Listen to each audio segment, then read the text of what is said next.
Another thing that has been worrying me and the panel has addressed is that it could have been 2% tax. Why? There are certain guys abroad, especially abroad voices outside India, has said that how can you ask the corporations to follow their own social development agenda? It's just against democracy. How can corporates bring in money into social development and decide what social development is priority? In fact, in the otherwise, the social development is the responsibility of the government, and government should have collected the tax. But at the same time, we know that, as Mr. Vishwanathan pointed out, the corporates putting the 2% money on the ground for us means there is a corporate connect, first of all. The second is excellent managerial resources to manage money and the other resources. Okay. So the deployment of the whole money and the resources, we are assuming, and mostly we are correct. It will be much more effective and the results will be much more better. But I clearly see, if any comments are there, I would request the panel to make a comment regarding the conflict. I have many times seen groundwater getting depleted basically because every second corporate wants to dig a well.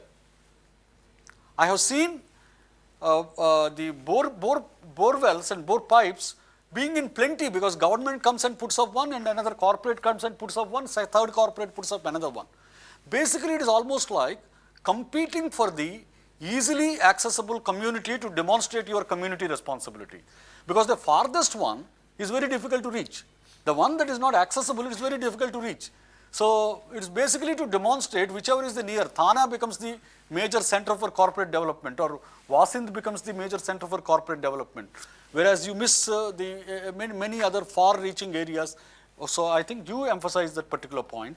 Corporates cannot decide. That is why it's not a stakeholder buyout. It cannot be stakeholder buyout. It should be buy-in. Okay. So these issues, as we go along, they are very, very important. But really, do we have enough regulatory and administrative capacities to monitor all these things? Huge amount of corporate money, a good amount of corporate money, I wouldn't say huge, a good amount of corporate money is come into the social development. A number of voluntary organizations have an opportunity to channel that money into real social development with very effective managerial resources. But at the same time, can corporates decide the social development priorities? Isn't it the government responsibility? Corporates are not elected. Government is elected. It's supposed to represent the social priorities, social development priorities. One of the things which will work negatively is that you are giving freedom to every corporate to decide what it wants to do. Absolutely. What may happen in certain areas, you will have all of us running after the most simplest things and leaving the most difficult thing out. Absolutely. So what will happen is either you will have misplaced priorities in spending. Absolutely. Although each one of it is important. Yeah. Like you will have 4 hospitals in one village. Yeah. And no hospital in 40 villages. Or you will have 3 schools in one village. So all these things are going to be there. So there has to be some way in which the whole process is regulated. Yeah. In a manner, or at least guided in a manner that the priorities are also in alignment with the requirement of the population in that particular state or location or country. Absolutely. Can I just add to that briefly? Yeah. So as mentioned earlier, you were wondering why the CSR funding should not be placed and should not be the responsibility of the government alone. One of the biggest challenges is the trickle-down effect. The larger premise of law is already being flouted by Chhattisgarh. So the state is going against the spirit of a law which has been recently enacted. And then beyond that, you have a district level implementation challenge. So does it really trickle down to the beneficiaries is a very big problem. And for a company, again, the challenge for a company is they want to get business done in that area and they want to get the community engaged in some activities. In some cases, it will be duplication. We went for an impact assessment study, a social audit of CSR activities, and we saw children cooped up in one corner of the room with benches and chairs provided by the company, which duplicated benches and chairs provided by the government. So the room, which was already very sizably small, was filled up with benches and chairs with these poor little children tucked away in one corner. So you see duplication happening, but according to the MOEF, they have done their duty, they have provided benches and chairs. It's a tick mark. So is it really bringing out any quality work?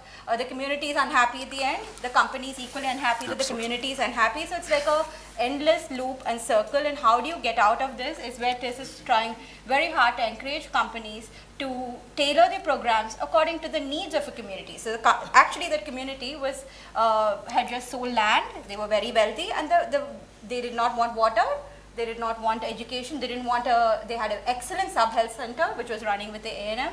They actually wanted an ATM there. So it was the needs of the company. So the company went ahead and listened to TIS and got in bank to do so, a financial inclusion there, advised the community how to invest their money and use their ATM. Absolutely. And over 6 months, they had much better goodwill and respect and a level of eminence within the community. So that's very important when you look at implementation of the spirit of the law or act. Yeah, thanks a lot. Yeah, Dr. Raju wanted to make a comment, and then I'll take that, and then I'll throw it open to the audience. Yeah. Certain facts Yeah. Justice Swaminathan mentioned. If I recall, in India we have about 11 lakh registered companies.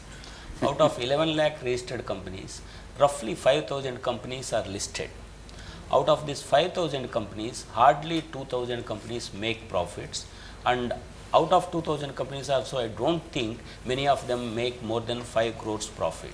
Now, rough estimate for the year 2013 makes all companies 2% put together will be roughly 10,000 crores or less than 10,000 crores. Sometime back, just I mentioned, Bill Gates alone committed $2 billion only Absolutely. one malaria vaccination project. That comes to 12,000 crores. Our people say that we are spending too much, too many companies. Strictly speaking, if we go by figures, not too many companies are there covering at one go. Whether it is desirable, always we can depend. There is nothing great in these companies covering, and some companies, if there are some promoters, 10 companies, 15 companies, each one is making 5 crores, 50 crores, 100 crores, 2% of that giving to social responsibility is not a big thing according to me. And implementation monitoring is not at all a issue, but always there will be a disagreement in the society, in a democracy, whether it is a phased manner, it should be when one go, both have their own advantage and disadvantage. Somebody said there is a school, the government already gave benches, chairs, whatever may be, then corporate also set up. Now, this type of misallocation or over-allocation, underutilization in any society which is not a centrally commanded society or not a communist country happens in a democracy. But we have to see in the overall long run, the resources are going to be allocated efficiently or not. So, we have to see that one, we take a stray cases and try to pin down the bill and try to vote down the bill or an act. That is wrong. So, you have to see overall response. Like in biology, if you see, if you put some bacteria or germs and if them grow, they will grow and they get multiplied, but the survival of fittest will survive. So, in the same process, natural evolution will take place and it will come. Just for opposing sake, we should not oppose. Is it good in the larger interest? Like a medicine is going to be introduced in the medical field, they will say, will it do, first principle is, will it do any harm? The moment we say it will not do any harm, let us go and introduce. Whether it will benefit or not, that is secondary. Will it do any harm? It will not do any harm. Let us introduce medicine. It doesn't have side effects. So therefore, we have to go ahead and introduce. So the time, any time is good time if you want to do good thing. So that is what my response. Thanks. Babu, I have one small intervention here. Brief. Why? Yeah, brief. See, why the issue of law that comes into the picture is the moment it comes, it becomes a law. Having seen in bureaucracy for 20 years, I feel that the compliance becomes an issue. So the whole psyche of the corporate goes into the compliance, as you know, Dr. Srinivasan said. Now, when it goes to the compliance, then automatically the quality will be lost. It will go into more of a donation. Now, keep watching. Down the line, after 5 years, most of the CSR cells in the corporate are going to become redundant. And it will be philanthropy which is going to take over down the line unless we are cautious of implementing this particular act by MCA. And most of our bureaucracy today has a different mindset. Unless that changes, this type of innovative law implementation is going to get to a big chaos. Coming to the amount that we are talking, let's take a very simple MP lot scheme, which was introduced almost about 10 years back. It's about 1,000 crores what is allotted to all the MPs, about something about 1100 crores per year. And we don't find any MP spending, and the report says, the CAG reports, the MP lot scheme out of 1100 crores, hardly about 100 crores or 150 crores is spent. There are MPs who have been listed not spending a single crore of 10 crores what is given to them in 5 years, 10 years. Okay. Why is it a failure? But this is the problem, when we talk about corporate, what is the accountability that the government takes over on this? So implementation becomes an extremely important and vital. There is one misunderstanding. As far as the corporate social responsibility section and rules are concerned, as of now, there is no compliance that is required. No report to any government agencies. Nobody is overseeing it as of now. In future it will happen, I will not be able to say. But as of now, it is purely voluntary, purely board related. So therefore, we should not think that way. It is a bureaucracy. Some IAS officer collector has to approve the projects. The projects are, guidelines are there, and money is not spent by MP. The district collector has to certify. Then only, that's why the money is not spent. Here, the corporates have full freedom as of now. As of now, full freedom. Yeah, next round we will discuss actually what is that level of freedom.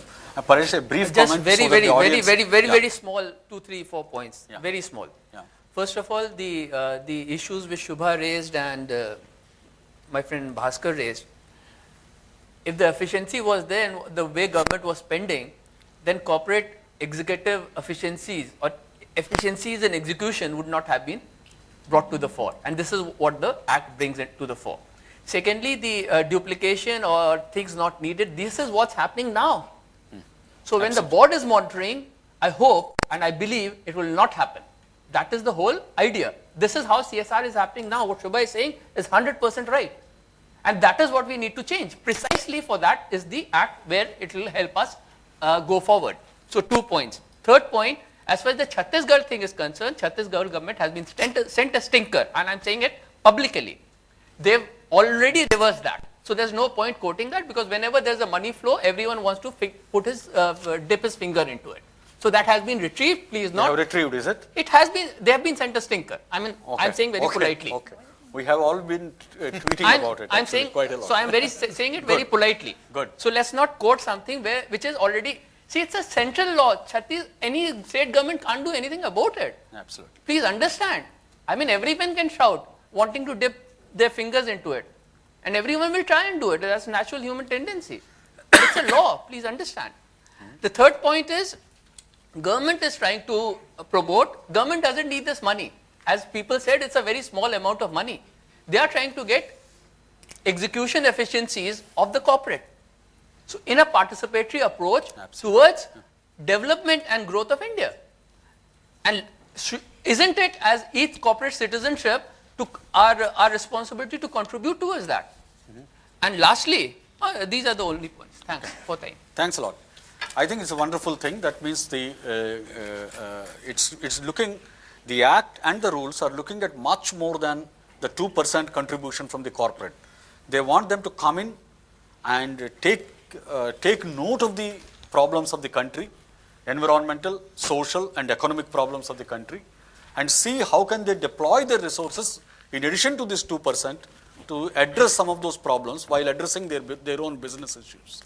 I think next rounds we will come and address some of those things.